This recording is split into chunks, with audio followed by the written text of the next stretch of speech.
Am I the idiot for being a petty feminist witch and refusing to take my husband's last name? Me, 26, female, and my fiancé Jake, 27, male, have been together for 5 years. We met in college while he was doing an exchange in my country, Belgium. He is from the US. He loved it here, so he decided to stay, and we are really happy here. I've met his family a few times when we went there to visit them. They've never been to Belgium. Important for later. Now here, women do not take their husband's last name. It is the law. All documents will still be in my maiden name after our wedding. I think it is possible to do all kinds of administrative stuff to change my name, but I don't want to. All women around me have their maiden name, and my fiancé agrees that I should keep my name. On to the main issue. 3 days ago, we were doing a Zoom call with his family and the topic of the name came up, and they were very surprised that I was not taking his name. I explained very calmly that it is the law here and that I had the perfect example of my mom who had a business in her maiden name and only used my father's name when dealing with our school or things like that, and that I wanted to take the same approach as her. Well, all hell broke loose. His mom started screaming at me, saying that it is not because I come from a country of peasants that I should punish my fiancé, that he was so far away from them because of me, and so on. Jake defended me and I tried to calm her down, but she turned to her husband while crying that they never came to my country because they know that it is not nearly as good as the US, and that I just proved it, and father-in-law said that I was a petty feminist witch and that he didn't want to listen to such nonsense. They left the call and my fiancé confronted me because I was honestly very shocked by their reaction and their insults. I thought it was over, but they've been sending hateful messages over the past days. They even got the rest of their family to do it as well, and even my parents said that I should try to keep the peace and offer to check into the administrative procedures to change my name. But I really don't want to. My fiancé is conflicted. He grew up in a town where it was very uncommon for a woman not to take her husband's name, and he agrees that it would keep the peace with his family, but he does not want to force me and says it is my decision. Am I the idiot here? Update. I didn't expect this to blow up at all. Thank you everyone for your input. I stayed up until 3 AM last night to read your comments, and I am relieved to know that I was in the right. To the people not understanding why I was doubting myself, I was a very confrontational person when I was younger, but after bad stuff happening with close people, I learned to keep my mouth shut. Moreover, his parents never behaved like this with me, and when my parents and my fiancé actually agreed a little with them, so no one was on my side, I started doubting my approach. I realize now that I've become too kind and that I let people walk over me and that I need to call them on their bullshit more. As for my fiancé, we had a long conversation about this morning. He was very defensive at the beginning, saying that his parents probably didn't mean it and blah blah blah. But after explaining my side of things and showing him the messages they sent, he actually realized that they were completely out of line. He admitted that they never behaved like that with him either, and that he was so surprised by their attitude that he didn't know how to react. I've shown him some of your comments and he understands now that he has to set clear boundaries now, because it is the first of many fights if he does not. He promised me that he was going to send them a message today saying that this kind of behavior would not be accepted and that they needed to apologize to me if they wanted to come to the wedding.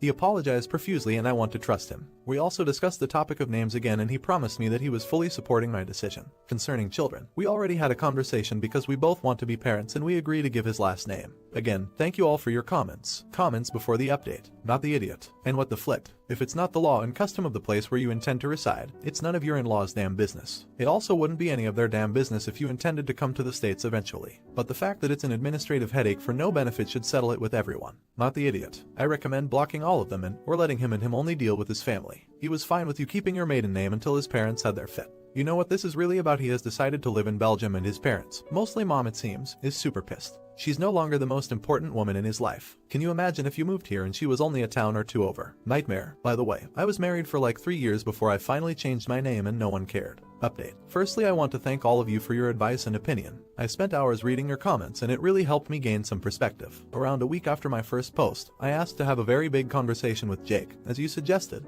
to discuss our future. Well, at some point he broke down and told me he had lied about being surprised at their attitude. He said that what he was surprised about was that they did it in front of me. According to him, he knew they were not happy when we started dating for various reasons, including their fear that he would live far away, but also that I am considered a leftist in the US, that I'm not a Christian. Apparently they made some mean comments to him the first 2 times I came to visit them, and he didn't want to tell me about it because he wanted to protect me. His solution was to be less in contact with them. They stopped their remarks after that and started to pressure him to marry me and have kids, so he thought they changed their mind about me. While I knew they were the kind to say stuff like this is America, speak English, it is more serious than I thought, because apparently they were really upset and criticized me because I sometimes had to search for a word in English and so would use my French-English translator when I was over there. Jake said that he was quick to nip it in the bud as he knows that English is my third language, but the fact that this was an issue for them made me realize how deep their dislike of me is. Learning all that was definitely a shock and took a while to process, but ultimately I decided to forgive Jake, as I know he did that to protect me and actually agrees with me that we need to cut them out, at least for a while. However, I asked to postpone the wedding as I needed time to be sure. The new date is in 2 months and his parents and the members of the family who harassed me are not invited.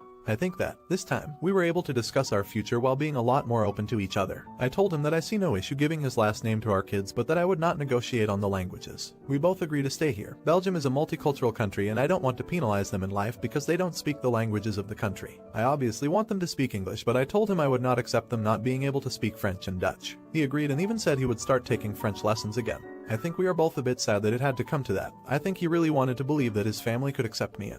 Even though he was not in contact with them that much, it was not easy for him to completely cut them off, but I'm supporting him as much as I can. Thank you again for all your messages and comments. Most of them were really helpful and helped us both and made us open our eyes to our issues. Thanks, not the idiot. Yet his parents are gonna have to suck it up. I'm in a similar situation, being engaged and for the most part cutting off my parents. It's not easy, but sometimes it is necessary. We've decided I'm taking my girl's last name for a variety of reasons, but my favorite personal reason is that it will piss my parents off. They're also uber Christian and will most likely be extremely upset when they find out. Not the idiot. Your in-laws are xenophobic and probably racist, right-wing, Christian nuts. You got lucky that your partner seems to not share their character flaws. Good luck to you both. Should she have changed her last name? Let me know in the comments. Am I the idiot for sending my coworker into anaphylactic shock? I'm at a loss here, guys. Realistically, I know I'm in the clear. Legally, I'm in the clear. But I'm being vilified by my coworkers, and I'm genuinely considering quitting my job because of this mess. So I work a pretty standard day job, and at night I help my friend at her restaurant, which serves an assortment of Thai cuisine. TBH, I'm insanely picky. But I fell in love with this peanut sauce the main chef makes, and he showed me how to make it. So about once a week I take it on either noodles or stir fry to my day job for lunch. People know this and a handful have tried it. It smells nutty, it tastes nutty. It's white girl pad thai, basically. Lately my lunches have been disappearing, or I'll open my lunchbox to find half of my food missing. I've tried addressing it, but nothing has been changing.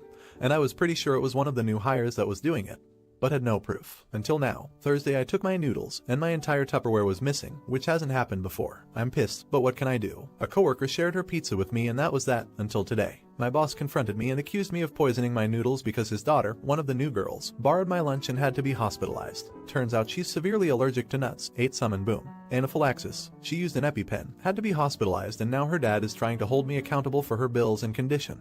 But I don't see it. Why should I pay? I don't mark my food as an allergen because I'm not allergic to it. She was just dumb enough to steal from me and eat something she can't have. But he's being hateful, and some of my older coworkers are icing me out because I warned him I'd report any harassment to HR if he tried anything funny. Brown nosers, I guess. My friend is aware and offered me a full-time job. But I just can't help but feel it's unfair. At the same time, I could have killed his daughter though. So, am I the idiot? Edit. Holy cow, this blew up. I did email the HR rep and let her know of the situation. She's been on vacation and gets back tomorrow, so I don't know if she's aware of what's been going on since last week. I should note that I work weekends most weeks, not quite a 8-5 Monday to Friday job. But yeah, my coworkers mostly chilled out by the end of my shift. Thankfully, after I explained to the nosiest, friendlier person that I always bring a peanut sauce dish. I guess the general assumption was that I somehow found out who has been stealing lunches and decided to poison them. To answer a common question, this was the first time my pad thai was stolen, and no, I'm not the only victim of the lunch thief. I usually take a late lunch, and I'm not the only one, so I'm guessing the lady who was stealing food decided what was left was free for all. Flip her. My boss said it was an HR issue when I tried talking to him about lunch disappearing, and HR always said they'd look into it, or further into it, and nothing ever happened. We're 100% not allowed to eat at our desks, unless you have a medical reason for it, so that wasn't an option either. I'm assuming she's fine, but I don't know the severity of her allergy or how much she ate before she had her reaction. I'm not privy to her medical information, sorry guys. Suing sounds like a great revenge, but probably not worth the cost of a lawyer. My friend let me take tonight off to just switch about everything.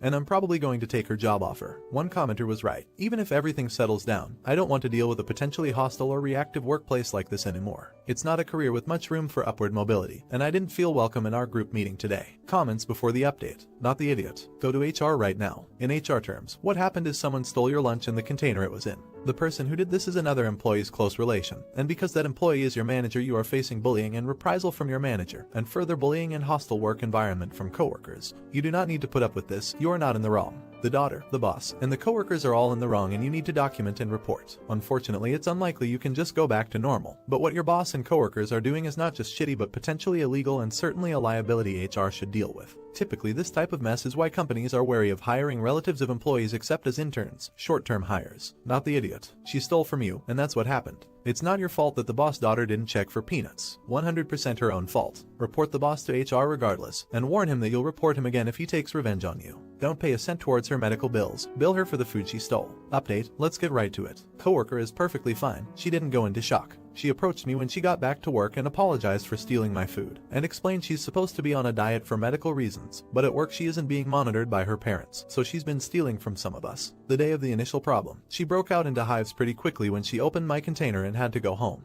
Not the and she didn't use an EpiPen like her dad had claimed. She went home, took medicine and didn't return for a few days because she was in hot water at home for 1, breaking her diet, and 2, eating unmarked food. My ex-boss was angry and scared because she had put herself in harm's way because she doesn't like her food being restricted. I didn't ask, but she's a pretty big girl, and some of the things she said makes me wonder if she has an ed. Regardless, her dad lashed out and wanted to scare me for bringing a dish with nuts in it that resulted in his daughter getting sick. My old workplace didn't have any rules about food restrictions, like no nuts or shellfish, outside of company potlucks, which I've never been to, and I've never had an issue like this before. Her dad did eventually apologize to me, but I was pretty fed up at that point and I'd already spoken with HR about him. He was suspended, but I ended up quitting, decent severance package so I wouldn't take the legal route, and then I went to work for my friend a bit. Those of you who do that all day, every day, you have my respect. The kitchen was too fast-paced for me, and I'm not much of a waitress either, but fortunately I only had to do that for a week before I found a different job. Same hourly wage as my old company, but longer hours, which will be nice, except I won't be able to work for my friend anymore unless I have a 3-day weekend.